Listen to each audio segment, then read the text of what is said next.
Çmimi i naftës sot pas dite, 24 orë më pas nga pas dita e djeshme kur pati atë kolpën e madhe, nuk ka ndryshuar, një diferencë 1-2 lek në disa pika edhe kaq.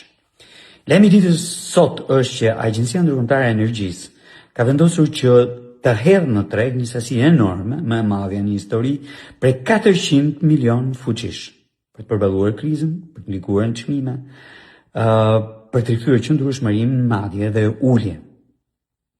Do të përdor rezervën strategjike. Dgjoni, rezervën strategjike të saj. Sot, patjetër që ka edhe një lajm nga qeveria, nuk është i ri, sepse gjatë këtyre 3 ditëve qeveria ka qenë aktive sa i takon monitorimit të tregut dhe një lloj komunikimi vendosur me operatorët në treg. Ministra sot paralajmëroi që në rast se do të has abuzime në treg, do të rikthehemi tek praktika e bordit transparencës për çmimet e hidrokarburëve. Okej, shumë mirë. Por unë mendoj që nuk mjafton, sepse problemi ynë nuk është monitorimi, problemi ynë është modeli i tregut që kemi. Kompanitë detyrohen që të kenë rezerva strategjike, dhe askush nuk po flet për to.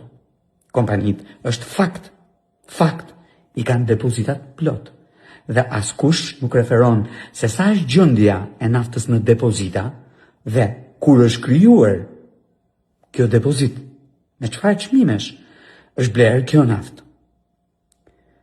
Ndërkohë që në krahun tjetër modeli i tregut që ne kemi sot është disfavorizues për të bler naftë me çmim të mirë, nga jashtë deri këtu brenda. Sepse kompanitë e kanë humbur, e kanë lëshuar të drejtën për importuar, për të bler naftë në bursë, e blen tek një broker. Ai blen në bursë dhe ka avantazhin e blerjeve 10 ditore, 30 ditore, 3 mujore, 6 mujore, dhe efektin e çmimit të mirë që vjen prej tyre, pra blerjeve në avans, siç quhet.